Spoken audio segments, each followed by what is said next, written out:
and DK Pittsburgh Sports. This is for all three of you. Just how do you process the emotion from a win like yesterday? And what were these last, 12 or so hours like for you in preparing for a team like Illinois? We're going to start with David and then move to the right. It's unbelievable. I ain't gonna lie to you. It's unbelievable that we were in this tournament. It's unbelievable that we've made history. And as we prepare for Illinois, we know they're a really good team. We're gonna try and slow them down. We're gonna play the game that we know how to play and not change on anything like that. It's been great, man. Coach said it best. We got 2 hours to enjoy it, then we back to work, and that's what it was. I'm really excited, and I think we have a good chance of beating them as long as we play our game.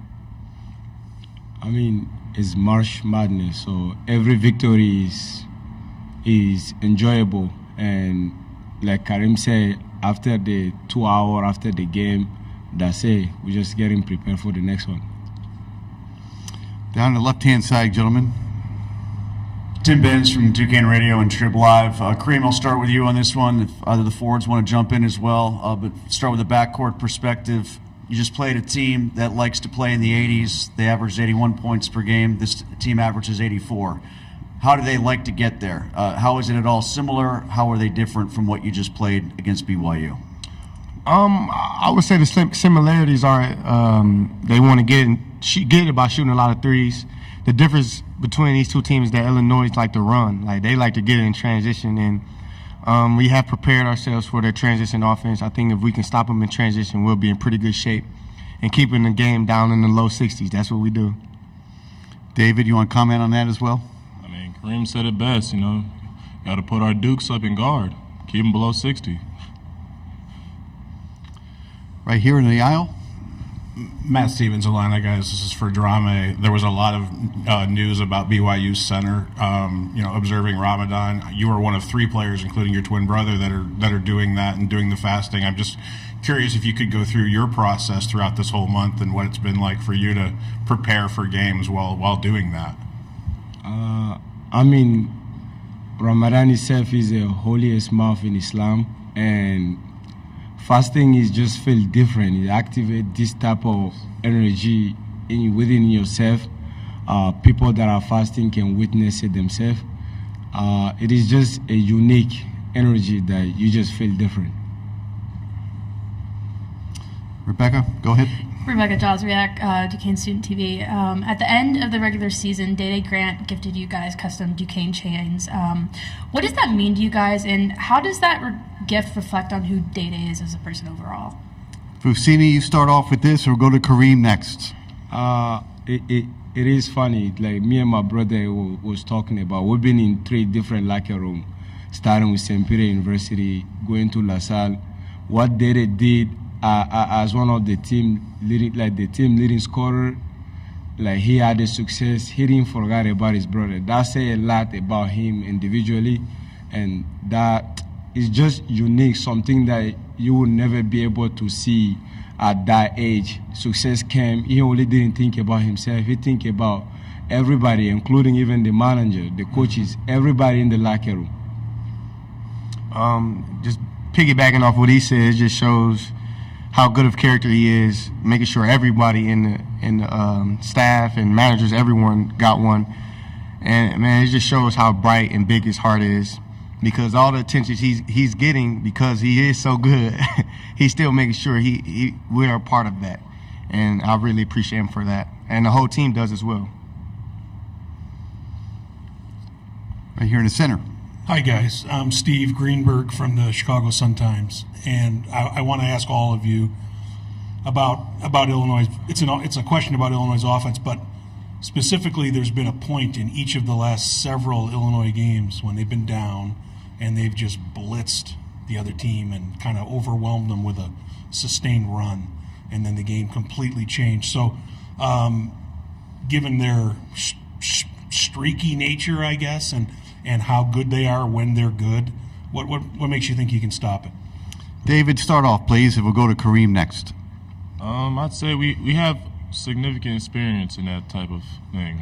Teams are going to throw their best punches when they're down, and in order to be successful, you got to take those punches and dish them back as well. So, it's happened to us plenty of times this season. In the A-10 tournament, we've taken punches. We've been down in games after being up by a lot, but, it's just all about staying the course, keeping steady. Don't falter. Don't let anything get you out of whack. So if we do that, play the game we know how to play, we'll be fine. Agree with Dave. I mean, we've been doing a very good job of not getting too high, not getting too low, just staying steady pace. In the tournament, like he said before, is March, and we know we're going to get everybody's best shot. But we have come so far to where now we're able to take shots, take blows from teams, and recover. With all the great leadership from the older guys and myself, I think that we'll be able to recover from whatever shots that they throw at us. This is for Kareem. Shannon, one of the more prolific scorers in all of college basketball. You talked about the key to stopping Illinois is getting out in transition and being able to run the floor. What does Shannon do so well, not just in transition, but also on and off the ball once they get into the half-court set?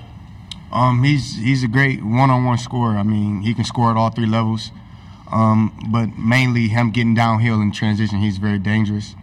I think that getting him in the half court will help us because we're such a great half court defensive team. Right hand side, gentlemen. Sam McEwen from the Omaha World Herald. I'm sure you've been asked this many times, but when you guys went through that 5-game losing streak, how did you rally out of it? And how low did it get in the locker room when you're losing those 5 after the calendar turns to January, and how did you get out of that rut? Fousseyni start off, and we'll go to David next. I mean, as they always say, you would rather go to your tough time in the beginning than March. There is a lot of people that had very good success in the beginning of their season. It's just that show how good of coaching style we have, and then how strong they believe in the player and the player believe in themselves during those tough times.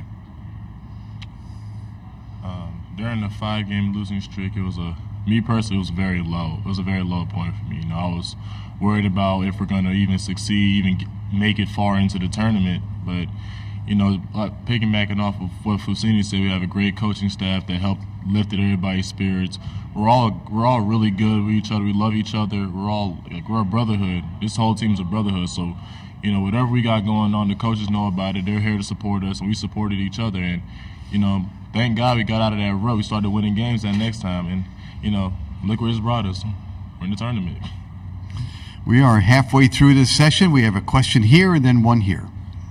For Fousseyni, I wanted to ask about somebody who's 40 years older than you or so. So I don't know how much you know about him, but a lot of us learned about Ramadan and basketball, how it intersects from Akeem Olajuwon a long time ago. Did he set sort of a standard for doing that, for honoring that, for the importance of it and all that, that you're aware of? Is that something that you've learned about? Yeah, definitely. People like him that's setting a bar to show like kids like us that you can still practice your faith and still be at the bigger stage. Not only him, like current player like Kareem that practicing the thing is something that we look up to right now, and we're always telling ourselves that it is possible. Rebecca, again. This is for Dave. What are your thoughts on the potential matchup with Dane Danger tomorrow? I look forward to it. He's a really good player. I was watching the game against Morehead State. He's really strong, and that's a big challenge for me. And I know I'm ready for it. I've practiced so long. I've been through a lot, and I fear no man.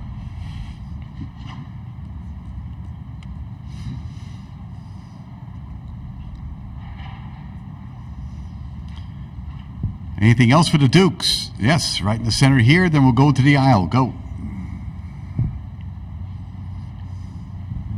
Is it me?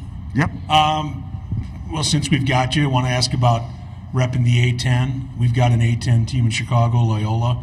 How good is the league? And when you, I think it's something like, let's say, 8th or 9th in RPI. It might not even be that high. When you hear about how the A-10 is sort of perceived compared with the so-called big boy leagues and all that, how do you interpret it? Kareem, start us off. We'll go to David next. I'm gonna be honest. I think the A10 is up there with every other league. I mean, it's stacked with great players, great coaching staff, great coaches. And I feel that we can compete with any team. If you have to choose any team out the A10, it's always competitive. It's a very competitive league, and it feels great to be able to represent the A10 right now and actually win games like we're doing, and hopefully keep making them proud, because that's our goal, to continue to put the A10 on the map and Duquesne on the map. Yeah, in my opinion, A10 is one of the best leagues. You know, I really think it's up there, maybe even better than some of the big boy leagues out there. You know, it's a very competitive league. Anybody can win it. Like, we weren't even up there in the league. We was like maybe sixth. Low. Lower? Low. Yeah, lower than that. So, you know, anybody can win it in our league. You know, we have great players, great coaches, and you know, I'm proud to be a part of this. I'm proud to be able to show that we can show that we can play ball with the big boys. David, when you look at Domask for Illinois, number 3, triple-double in his last game. He's had at least 8 assists in his last 3 games. What makes him so versatile, and what's the key to stopping him defensively in your eyes? You know, I think he's a do-it-all type of guy. You know, he's a glue guy to the team. He's what holds the team together. And, you know, I feel like in order to win the game tonight, well, not tonight, on Saturday, we got to make life difficult for him. You know, so we got to be all over the place, cause chaos. And if we do that, the game will be in our favor.